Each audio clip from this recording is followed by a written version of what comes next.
Car accident நடக்கிறது இயல்பு தான். பட் பர்பஸாக கார் ஆக்சிடென்ட் பண்ணி நிறைய மக்களை இன்ஜூர் பண்ணது, ப்ராப்பர்ட்டிஸை டேமேஜ் பண்ண விஷயங்கள் வந்து நேற்று நடந்தது. நியூஸில் நான் பார்த்தது 2. பார்க்காதது எத்தனை இருக்கோ, நியூஸ்க்கு வராது எத்தனை இருக்கோ தெரியல. பர்பஸாகவே காரால் ஏற்றி ஆக்சிடென்ட் பண்ண கேஸ்கள்.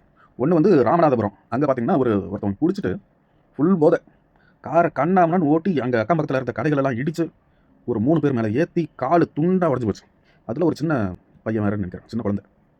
3 பேர், மீதி எல்லாம் படுகாயம் தான், எல்லாமே படுகாயம் தான். கடைகள் எல்லாம் இடிச்சு, வண்டி அங்கே நின்ன வண்டி கார் எல்லாத்தையும் இடிச்சு ரொம்ப டேமேஜ், பெரிய டேமேஜ் பண்ணியிருக்கான் ஒருத்தன்.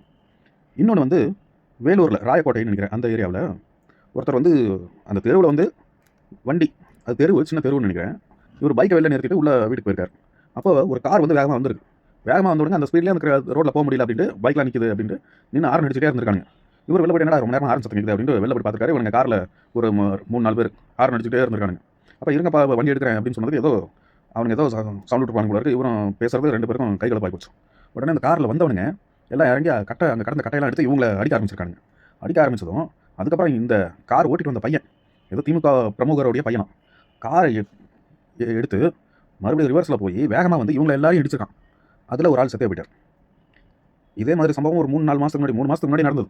அதில் சென்னையில் இவன் வீட்டில் ஏதோ அவன் பொண்டாட்டி கூட சண்டை போட்டுட்டு அவன் குழந்தைய கூப்பிட்டுக்கிட்டு வந்திருக்கான் காரில். அதுவும் காலங்காத்தாலே குடிச்சிட்டு காரை கண்ணமனன் ஓட்டி அதில் ஒரு அம்மா செத்து போயிட்டாங்கன்னு நினைக்கிறேன், சரியாக ஞாபகம் இல்லை.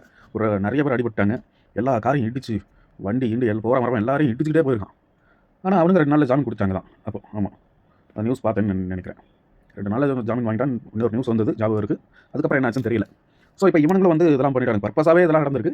இவனுக்கும் ஜாமீன் கிடைக்கும், கண்டிப்பாக ஜாமீன் கிடைக்கும்.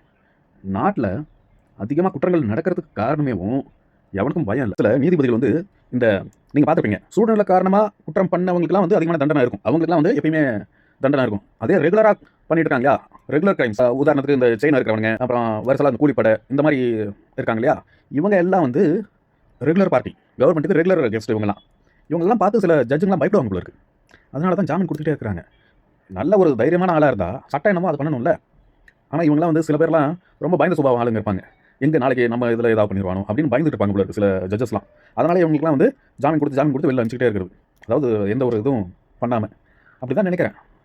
என்ன பண்ணுறது, ஜட்ஜுங்களுக்குலாம் வந்து இந்த தற்பாதுகாப்பு, ஜட்ஜு குடும்பத்துக்குலாம் தற்பாதுகாப்பு கலைகள்லாம் கற்றுக் கொடுத்து அதுக்கப்புறமா இவங்கெல்லாம் போஸ்டிங் போடணும்னு நினைக்கிறேன். அப்படி செய்கிறத விட இந்த ஜட்ஜுகளெலாம் ரீப்ளேஸ் பண்ணிவிட்டு கம்ப்ளீட்டாக ஏஐ கொண்டு வந்துடணும். அப்போ தான் குற்றவாளிகளுக்கு என்ன சரியான தண்டனையும் அதை கொடுக்க முடியும். இல்லைனா பழையபடி பஞ்சாயத்து சிஸ்டம் கொண்டு வந்துடணும். 8 மணிக்கு காலையில் பஞ்சாயத்து ஆரம்பிப்பாங்க, ஆரம்பத்துக்கு கீழே 9 மணிக்கெலாம் பஞ்சாயத்து முடிஞ்சிடும், குற்றவாளிக்கு தண்டனை கிடச்சிரும். அதுக்கப்புறம் மறுபடியும் அடுத்த பஞ்சாயத்து நடக்கிறதுக்கு பல வருஷங்கள் ஆகும். அந்த அளவுக்கு இந்த கிரைம் கண்ட்ரோலுங்கிறது பஞ்சாயத்து காலங்களில் நல்லாவே பண்ணி வச்சுருந்தாங்க.